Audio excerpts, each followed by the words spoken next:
What's up, geeks and gamers? My name is Draymond, and welcome to Thorium Gaming. We're back with episode 2 of Light of the Asur, our attempts to play as the High Elves and protect the Great Vortex and secure Ulthuan, the Elven Island that we're sitting on. Anyway, so just one little minor note before we get into this fully, guys. All of the fights in this, I'm going to make sure that the campaign battles for our quests are still in here, but if we are overwhelmingly outnumbered or overwhelmingly outnumbering the enemy and the bar is one way or the other to the extreme, I'm going to skip those fights because they're boring, because they're just essentially crushing everything. However, for anything else, it's going to be a lot of fun times. So we do have the city of Ingerial sieged, and we're going to go in and we're going to finish them off. Withdraw. Decisive victory. The might of Ulthuan. Occupy that city. We don't want to raise too much of Ulthuan itself, so I just gained the trait, Lords over the Druki, plus 5 leadership when fighting against Dark Elves. That doesn't hurt. And we also gained Sacred Incense, which gives us a passive ability, missile resistance in an area, which is a ward save essentially. And a Raven Keeper. Chance of spotting nearby foreign armies is increased by 25%. That's definitely good. Now to go into my skills, we're going to be fighting the Dark Elves a lot, and we're going to be fighting the Forces of Chaos a lot when we start up our rituals to secure the Great Vortex. So I'm going to take Valor of Aegis for right now. When we get the second rank, it gives us a lot more strength when fighting against Chaos, Skaven, Beastmen, Warherds, and of course, the Druki.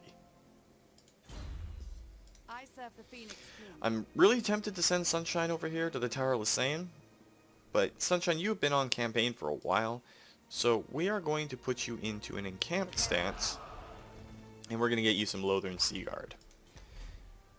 We're kind of broke right now, so it's not going to do too much, and we'll see if we can still afford for PC the Sound Elf to assault some units, and he did so valiantly. He is still our specialist right now, so we're going to give him the last rank of specialist. Decreases action cost by 40% and increases chances of success by 6%. So for our research, we're going to go with Naval Discipline because Sunshine's going to be using a lot of Lothern Seaguard. And of course, Naval Discipline gives plus 5 leadership for Seaguard units and a lot of melee defense for them. So if they have to switch to their spears instead of their bows, it's going to be better off. And we'll end our turn there and see how things go. Now that you are here, Oh, Kothik is talking to us.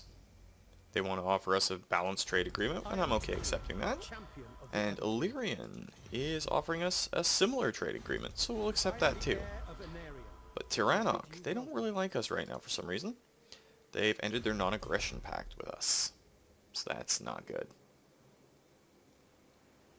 I always hate it when the High Elves have to fight other High Elves. Alright, so we have a quest issued. This is one of our legendary Lord quests. We have to build a promenade, and it leads towards the Dragon Armor of Venarian. It'll give us plus 30 influence, and influence, of course, is incredibly important. Give us some way fragments to work towards the Ritual of Prophecy, and give us some money. And we now have to capture Val's Anvil, which is the primary base of Calidor. This is where a lot of the dragons are asleep. So it's good to capture it anyway. But I believe war with Calidor, and we are at war with Calidor, is going to be tough. And they want us to finish the Cult of Excess, which will give us some gold, some influence, and some way fragments, which we can do. Now this is one thing I don't like about the Total War Warhammer franchise. There are certain things that just would never happen. Calidor has been invited by the Cult of Excess into a war. Calidor would never ally itself with the Dark Elves. It's just like the dwarves in the first version of the game allying with the vampires. It would just never happen for lore reasons. I understand it from a gameplay point, but I want to point out that this would not happen in the lore. And we got Lethal Etiquette. Our hero's action success chance is increased by 10%. Now we know we are going to be going to war with Calidor. This is pretty much inevitable at this point, so we're going to get ourselves another lord to start building another army. And we have access to a White Lion. Now, a lot of people would think that because it's the Phoenix King, we would be using the Phoenix Guard as bodyguards. They have a different purpose in High Elven society. The Shrine of Azuran that you can see right here is where the Sacred Flame of Azuran is in the fluff. The Phoenix Guard are silent, magically silent I might add, guardians of that shrine. Inside, it tells them when they will die, how they will die. It tells them all Phoenix Kings past, present, and future. They have foresight, so they have agreed never to speak again, and it's magically binding. They also are responsible for the guarding the shrine. That is their purpose. The Phoenix Guard are the guardians of the Shrine of Azuran. The White Lions of Shrace, however, are incredible warriors who are dedicated to protecting the Phoenix King. They are his bodyguards. And since we have access to a White Lion, we're going to take him. And I have the perfect member of the 232 to do this. Our very own Chaplain Grimaldus. He's going to be our White Lion. And if we go into the character details, they do get a special item right off the bat, the Lion's Pelt. It's a rite of passage within High Elf Society that they have to go out and kill one of the White Lions in Shrace to become a White Lion bodyguard. It's the pelt of a white-furred blessed by the Everqueen, and harvested by a great elven hero, Alistair the Hunter. Every White Lion has to do this to earn their place as a White Lion. It gives you +6 armor and a 10% ward save. Now, ward saves are a little bit different than the other things in this. In the tabletop, they were magical saves that allowed you to try and second save something. It just reduces all damage by that amount, so 10% in this case. Armor reduces the physical damage you take, whereas melee defense reduces the chance that you will be hit. So, dichotomy there. And of course, he has the Lion of Shrace trait. Upkeep for White Lions is reduced by 25%, their recruitment cost is reduced by 30%, and ambush defense is increased by 15%. And let's see if we have any other items or anything that we can hand him to make him slightly better. No items, and not really any... Well, you know what? PC, you don't really need a Vinter. You're a specialist, so we're going to give him your Etanian Vinter. And the other ones are on me, of course, so I don't want to take them away just yet. I'm not too sure what Safri's going to do. They're kind of fickle. I don't know if they're going to get involved in this fight, or if they're going to sit on the sidelines. So for now, we're going to let Sunshine continue to recruit her Sea Guard. No, definitely not. And if I could click on PC, and apparently he's being elusive to me today, you're going to go in and assault those units again. Little bug on the side there. I think he succeeded. And we are going to get secure influence, because we're going to need a lot of influence later. Hiring the White Lion Chaplain Grimaldus cost us 30, and we're going to need to use it a lot more as we go on. So we're going to have PC continue to do that. So let's end the turn and see what happens. And it appears Safri has engaged against us. Now, Yvres wants military access, which I'm okay with doing because they are our neighbor, and it would be easy to move in amongst their stuff. This does put us in a little bit of a predicament, however. With Safri allied against us, we now have to defend this northeastern section of our assault. And Calidor is probably going to retake Calidor's repose. Not much we can do about that right now. Now, Chaplain, I'm really limited on funds, but I can give you some spearmen for now. And of course, Sunshine has her units. With the garrison in Angerial, we won't need a whole lot of forces, so we're going to trade off some units. You are going to be going to sea, so we're going to give you some more Lothern Sea Guard. And we're going to give you some veteran archers. And then I'm going to return into Angerial and prepare for its defense. Now, Sunshine, I want you to come over here and block this route access in. Hopefully the Druki will come over and engage us, and we'll see if we can get them to fight. But PC is going to go in and assault them, and he failed. Which doesn't help us too much, PC. Get your head in the game, buddy. So let's end the turn and see what happens. And of course, Calidor is going to reclaim Calidor's repose. It's technically their territory anyway, so I'm not too bummed about losing it. And would you look at that? Eva of the Druki and the Cult of Excess has decided to come and engage us. This is within the variance for what I want to do for good fights, so let's jump into it. And I'm sorry if I sound a little hoarse today, guys. My throat's a little bit sore. Now, we've seen this map before. Last time we had a bolt thrower with us, which was a little bit more helpful than this. But we're going to group our Sea Guard and our Archer units together. Our Spearmen are kind of different because while the Lothern Sea Guard are melee, they are missile and spear infantry, so they're going to be shooting a lot. Now we want to try and hold this hill. So the first thing we're going to do is set up our spearmen as our center block. What orders? And Sunshine, you are going to be right behind them.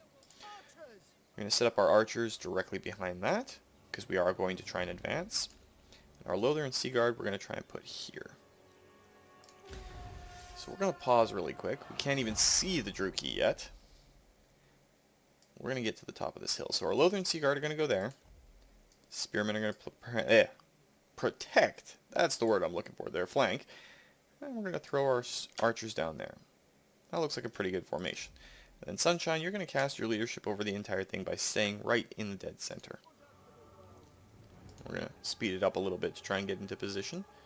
We don't even know where the enemy is yet. We can't see down in the valley, and there they are. So now we have a lot of archery units shooting out.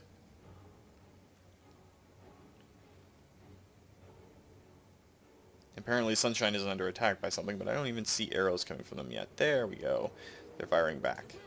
So to slow them up, we're going to send in our spearmen unit. See if they can tie up as many of these swords as possible. Now we want to try and break these units one at a time. So we're going to select each individual unit and make sure that our Lothar and Seaguard can shoot as well.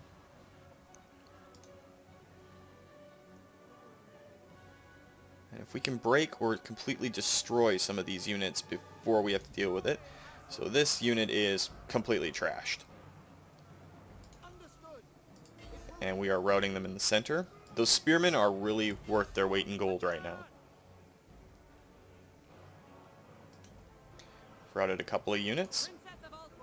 Sunshine, you can just start shooting their archers for the time being.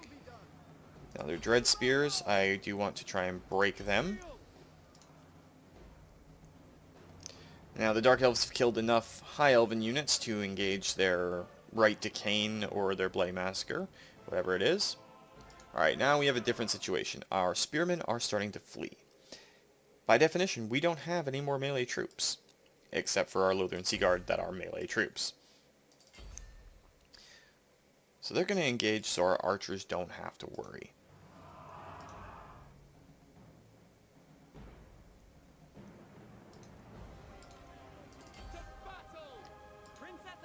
Sunshine, you're just going to switch over to a melee weapon and engage their Dreadlord.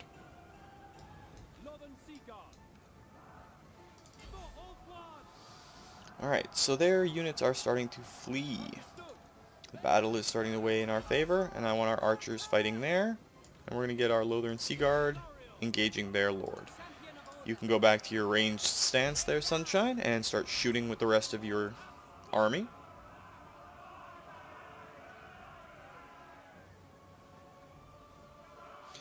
And our spearmen unit that have done so much valiant work are rallying. We may not get you guys back into the fight. There's only 15 of you from a unit of over 100? Don't necessarily want you guys to be completely wiped out. We are probably going to win this fight.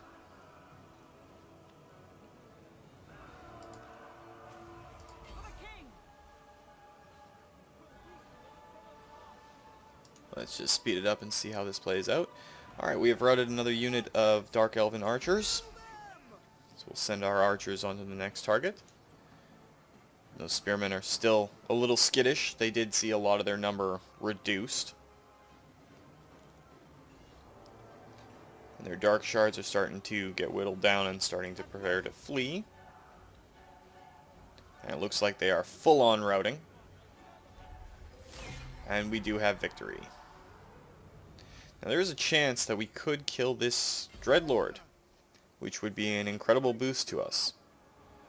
So we're going to hold on and see if we can kill him. Her, I should say.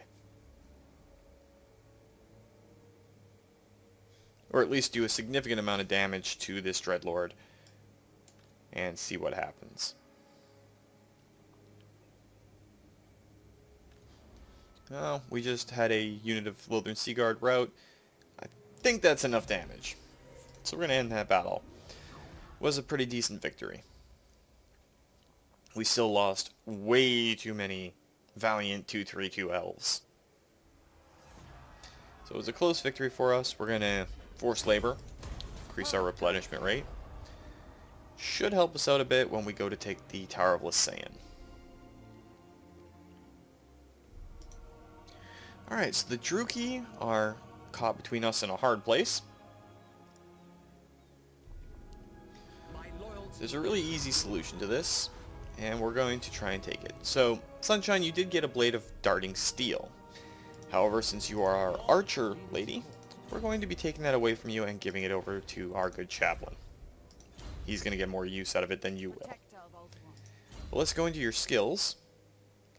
Now, you could get Inspiring Presence, which would open you up for all of this. And I think that's the way to go because we're going to be relying on your units a lot. However, this Dark Elven force needs to be wiped out. No mercy. So I'm going to come in from the flank. It's an obvious win for us. I'm going to destroy them. When we killed an enemy Dreadlord, we did get a Lore Master's Cloak, plus 3 melee defense, plus 15% magic resistance, and an ability that gives a ward save to an area.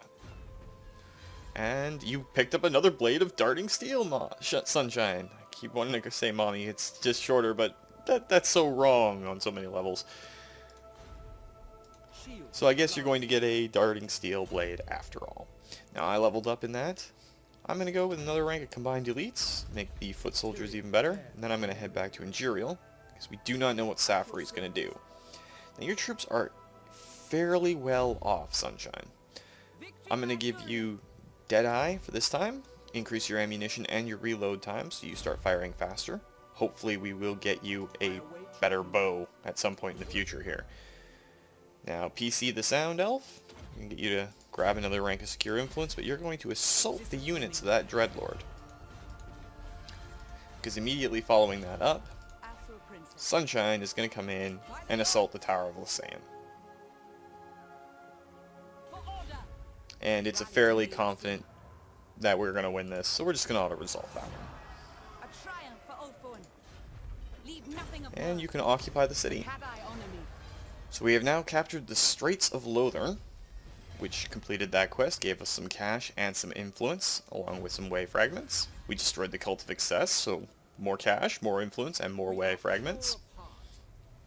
And now they want us to issue a commandment across the entire province. And of course the cult was destroyed, and she was killed in battle. So many things happened during this fight.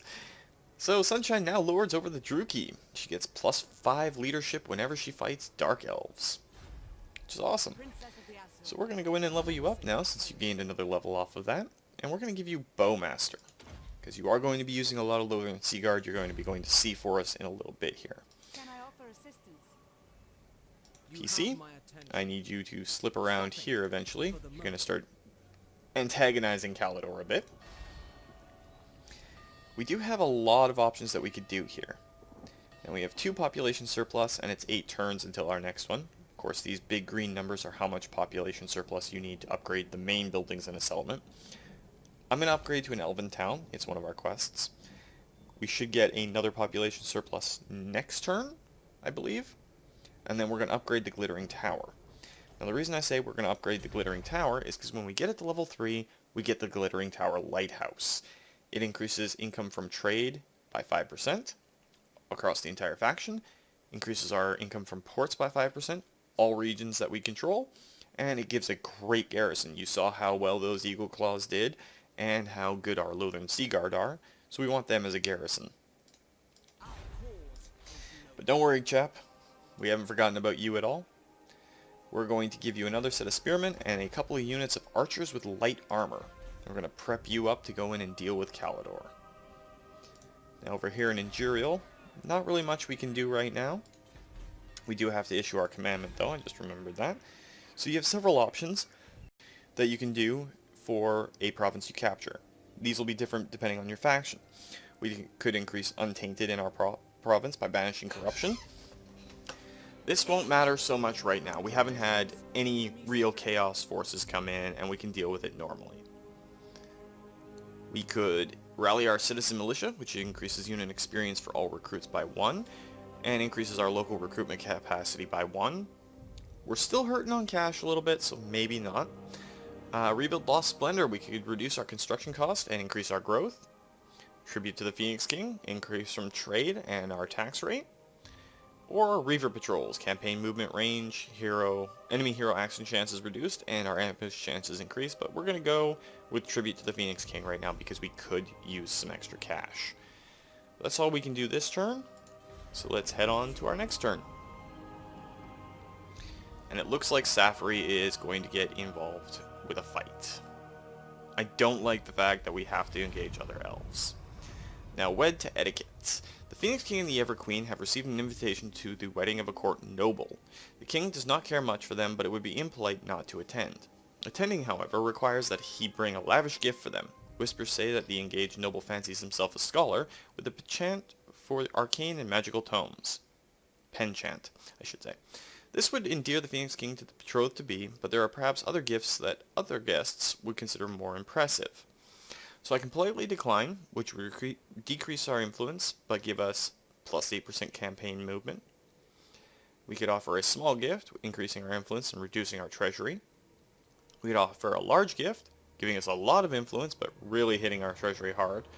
Or we could organize a chariot race, decreasing our influence, but increasing public order. Well, you know what? It would be impolite. We'll offer a small gift. And we now have access to the Invocation of Vol, and we just researched Naval Discipline. So let's go into our technology tree and see what we can do next. I think we're going to go with Archery Prowess because Sunshine is going to be in a lot of fights. Now speaking of her, we're going to set her to March stance, and we're going to get her over near Angerial, just in case those Safari Elves decide to engage us. And of course we do have the population cap to upgrade the tower, the Glittering Tower I should say. I was about to say the Tower of Lysanne, but that's not what we're upgrading. My brain's all over the place today. How can I assist you? Now, Grim, we do have a little bit of cash left. It's not enough to get you 2 units of Seaguard, but we'll give you a unit of Seaguard. They're a good mix between melee and archery, so they're pretty decent. And PC, get your butt in motion, because we need you to start messing around with Calidor. Alright, and that'll end this turn. I'm wondering what Safri's going to do. Ooh, they decided to go to a March stance. I don't know if they're going after the shrine, or the tower, I should say, of Lysanne. So Sunshine, we're going to get you back into the Tower of Lysanne.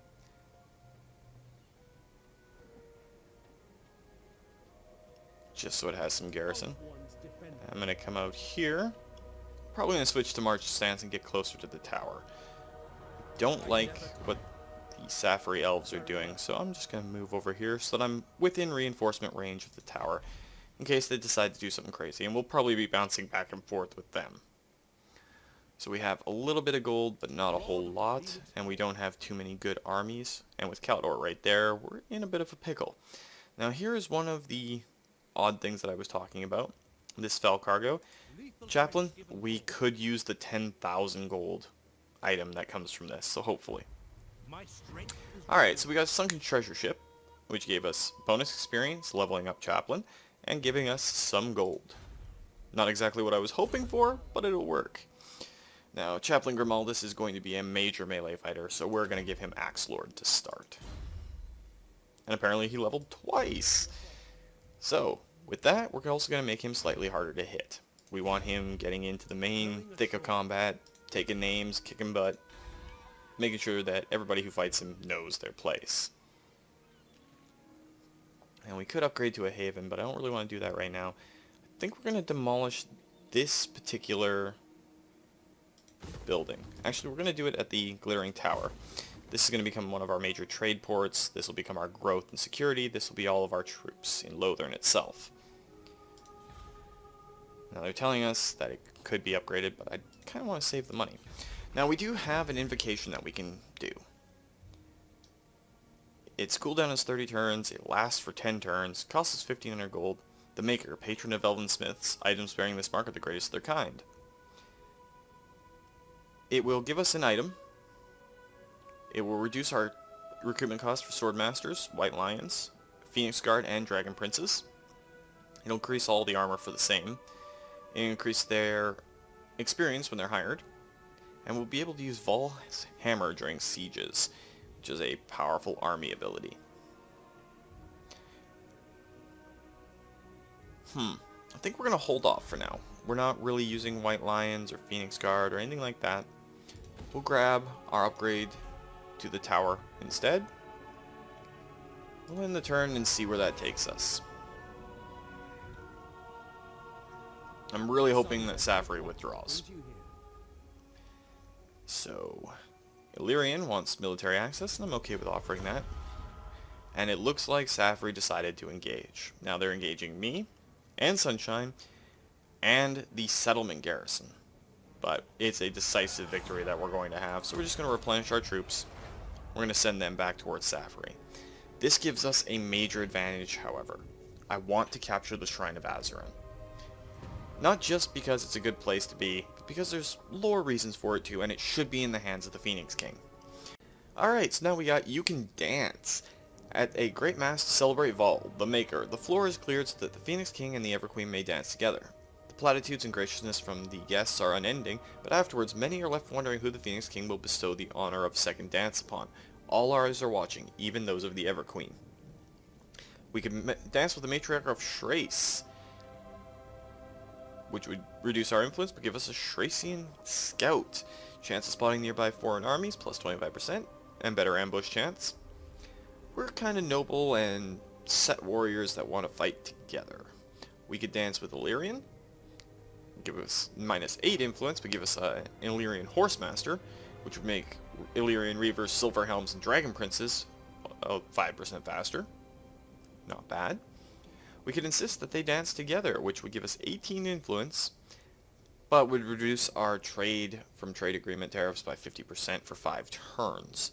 Or we could not dance at all, reducing our influence by a big amount, but increasing our public order. You know what, I don't really want to pick sides here. And we're hurting for cash, so you know what, we're just gonna not dance at all. If we don't dance, they don't dance. Because we can dance if we want to. And we'll switch back to our regular movement, and I'm going to go engage this Safri army. And it's an overwhelming. So we're just going to auto-resolve and deal with them. Again, it is incredibly sad that we have to kill our fellow High Elves. But things need to be done. So we picked up a Banner of Swiftness that we can apply to one of our units, make them faster in battle. I'm going to take the second rank of Valor of Ages, because I know I'm going to be fighting Chaos and Dark Elves very soon.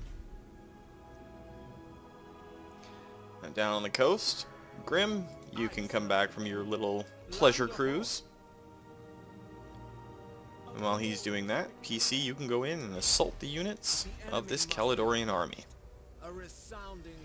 And you succeeded, and leveled yourself up at the same time. Now, we're locked until rank 10 from getting the third rank of increase, or secure influence, I should say.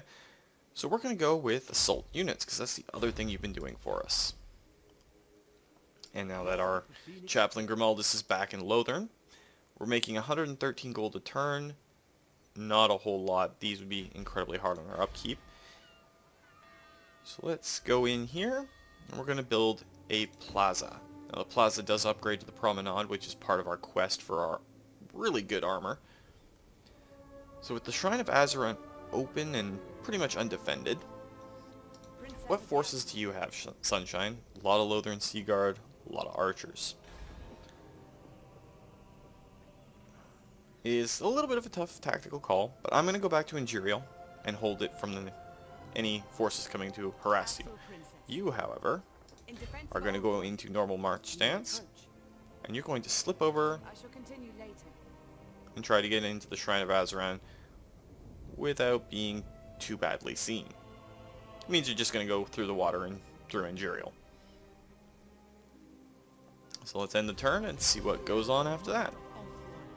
So Kaladar is moving his army up to the northwest, which means, Chaplain, you might be going straight for Vol's Anvil here pretty quick.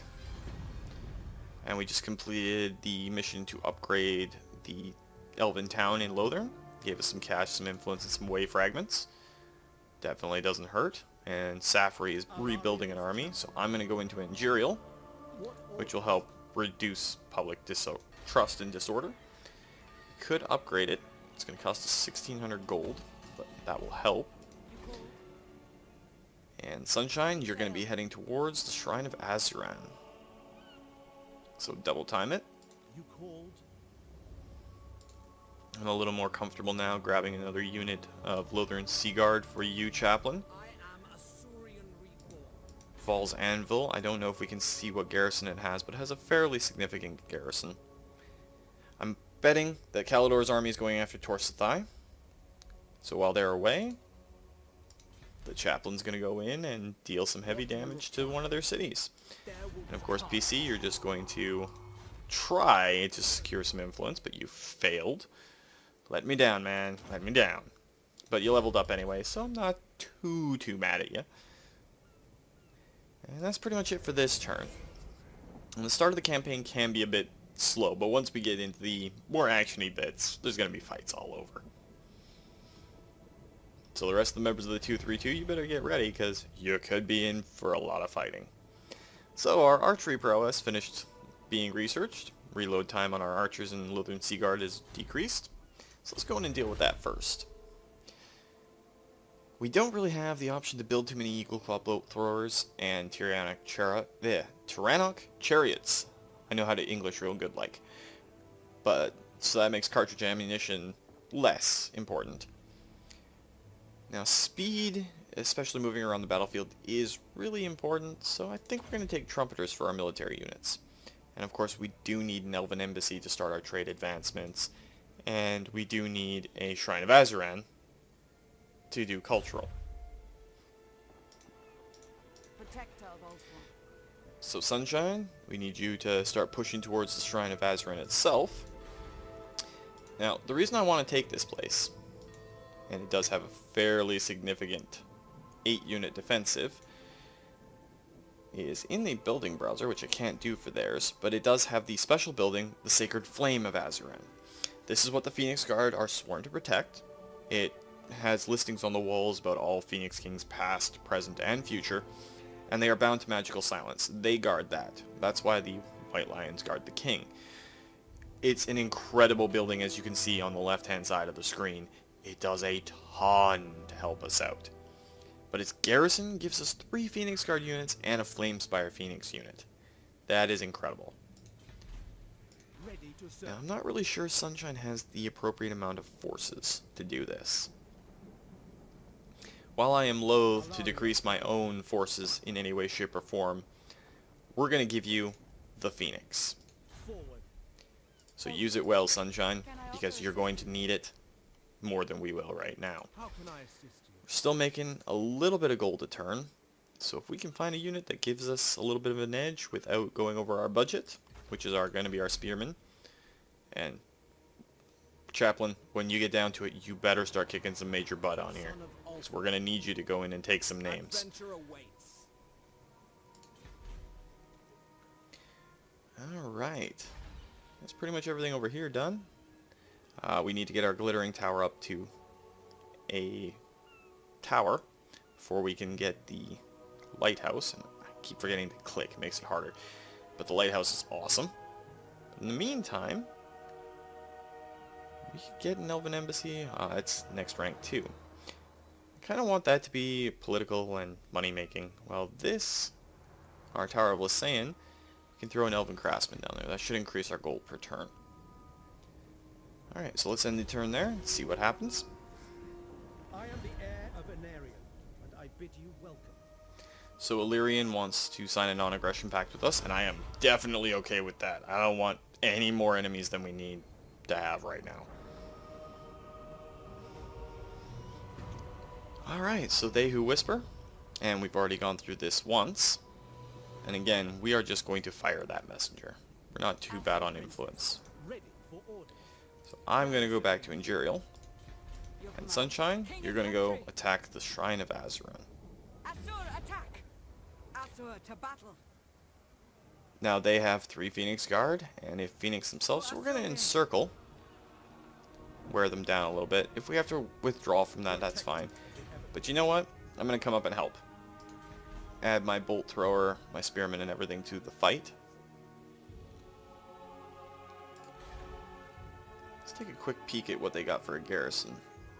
2 units of spearmen, unit of Valyrian Reavers. I really want to take that back. So you know what, Chaplain? Move out. Your orders are to recapture Calidor's Repose, maybe get yourself a level, then we can keep messing around with Calidor itself. Now it looks like they lost up against Tyrannok. I still don't want to fight Tyrannok. We gotta go down and see what Calidor's up to. And in Lothern, our town finally upgraded. So for rank 3, we could move our rally field over to another place and open up a slot here. The next thing on our list of things to get, though, is going to be a grove. So we can start building White Lions of Schrace and Great Eagles. That's going to really help us out. But I think we're going to leave that for next time. So that's a good place to stop. And if you did like the video, guys, please consider hitting that like button. If you'd like to join the 232, maybe see your name pop up in here alongside Chaplain Grimaldus, Sunshine Mommy, and PC the Sound Elf, just hit that subscribe button and make sure you turn your notifications on. We are still trying to hit 50 subs this month. I'm not going to be heartbroken if we don't, but I'd love to try and hit it. And remember, guys, life is a game, so play to win. Until next time, take care.